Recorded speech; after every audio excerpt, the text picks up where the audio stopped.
Hello everyone दोस्तों, नमस्कार। आज अपन बात करेंगे फीटल स्कल के बारे में। मतलब हिंदी में बोले तो भ्रूणीय खोपड़ी।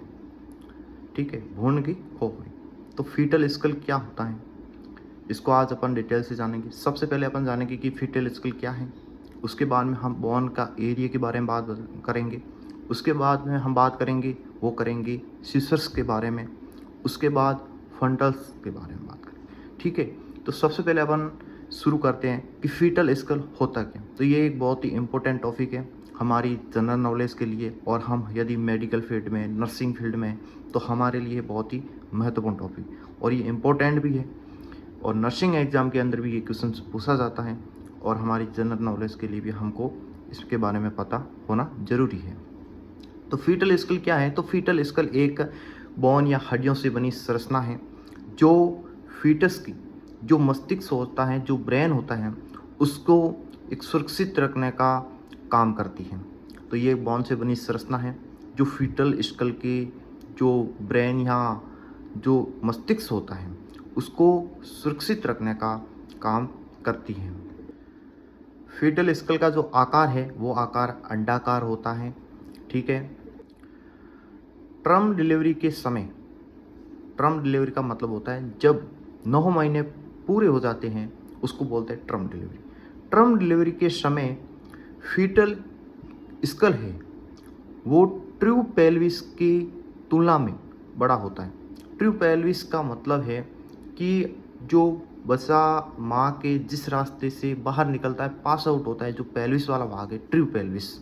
ठीक है, उसकी तुलना में फीटल का जो स्कल है, जो खोपड़ी है, वो बड़ी होती है।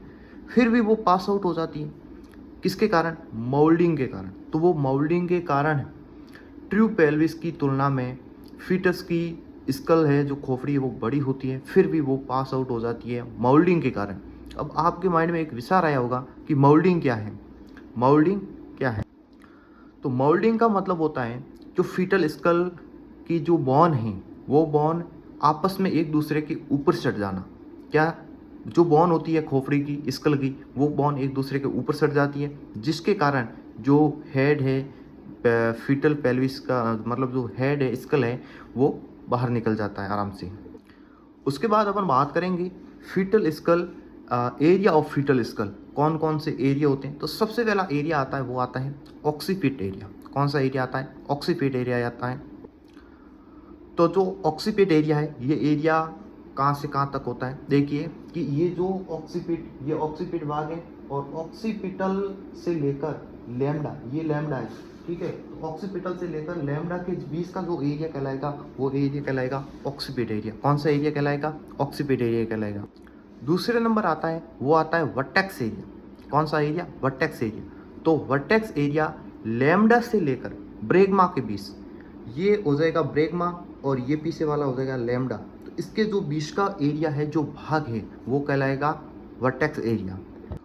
और वर्टेक्स एरिया में एक मैक्सिमम पॉइंट होता है जिसको कहेंगे वोल्यूट कहते हैं। क्या कहते हैं? वोल्यूट। और इस एरिया में फीटल स्कल का एक मैक्सिमम पॉइंट होता है।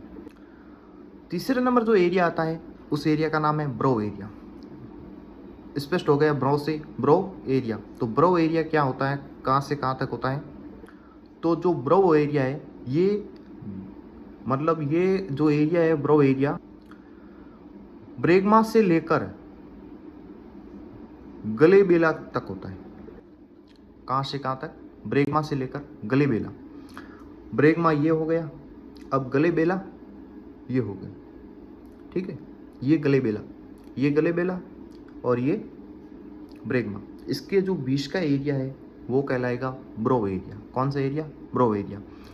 और ब्रो एरिया के अंदर हम बात करें तो इसके अंदर एक सिंसिपोट होता है जिसको मिलिट्री स्टेशन कहते हैं। क्या कहते हैं? Military station. जो आर्मी वाले, मिलिट्री वाले जो सलाम ठोकते हैं, जो ये वाला भाग है, वो मिलिट्री स्टेशन कहलाता है। ये एक सिंसिपोट होता है जो क्या कहलाता है? मिलिट्री स्टेशन कहलाता है। चौथे नंबर हम बात करेंगे तो बात करेंगे किस एरिया की? Face area. जो ये वाला फेस है, इस फेस एरिया की बात करेंगे।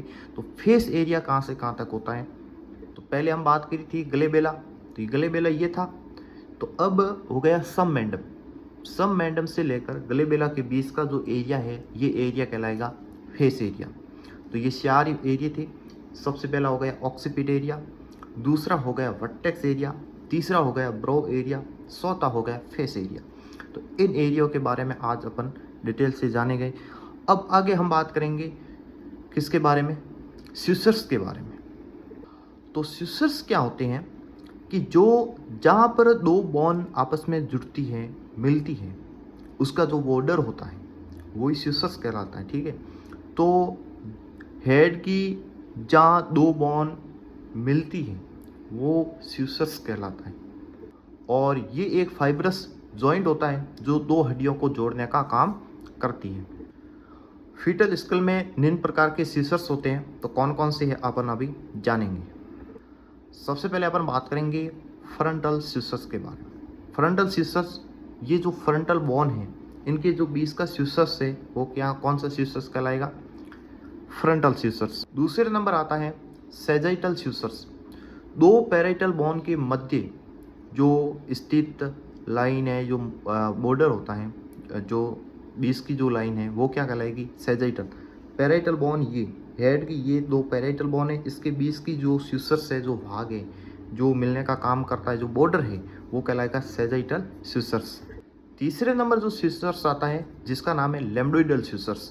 तो ये स्यूसर्स पैराइटल बोन और ऑक्सीपिटल बोन के मध्य होता है। ऑक्सीपिटल बोन ये हो गई और पैराइटल बोन ये हो गई। तो इसके जो बीच का स्यूसर्स है ये स्यूसर्स कहलाएगा लैम्बडोइडल स्यूसर्स। और उसके बाद अपन बात करेंगे, पांचवें नंबर आता है स्यूसर्स स्क्विमोसल स्यूसर्स। तो टेम्पोरल बोन और पैराइटल बोन के मध्य जो स्यूसर्स है ये स्यूसर्स कहलाएगा स्क्विमोसल स्यूसर्स।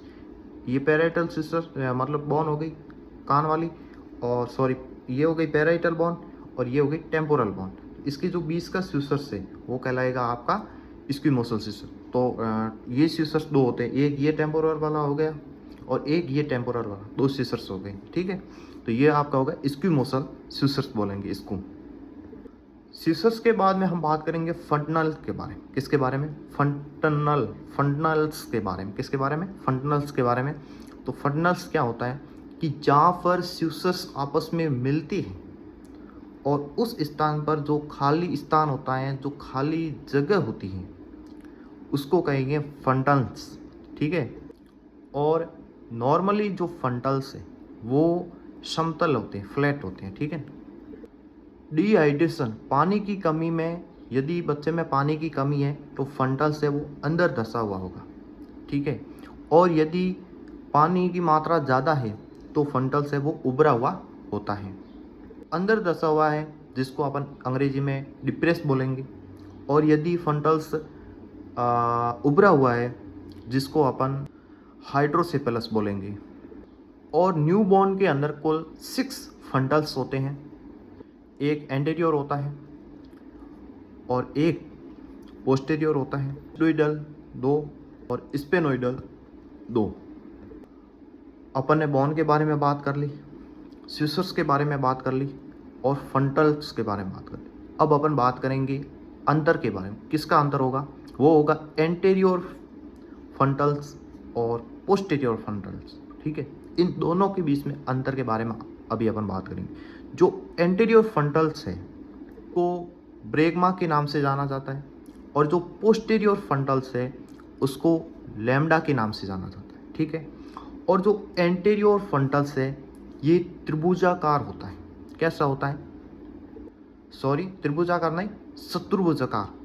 ठीक है, डायमंड के समान होता है, शत्रुभुजाकार होता है। और जो पोस्टेरियर फंटल्स है वो त्रिभुजाकार होता है। ठीक है, और एंटेरियर फंटल्स के अंदर स्यूसर्स की संख्या 4 होती है, जबकि पोस्टेरियर फंटल्स के अंदर स्यूसर्स की संख्या 3 होती है।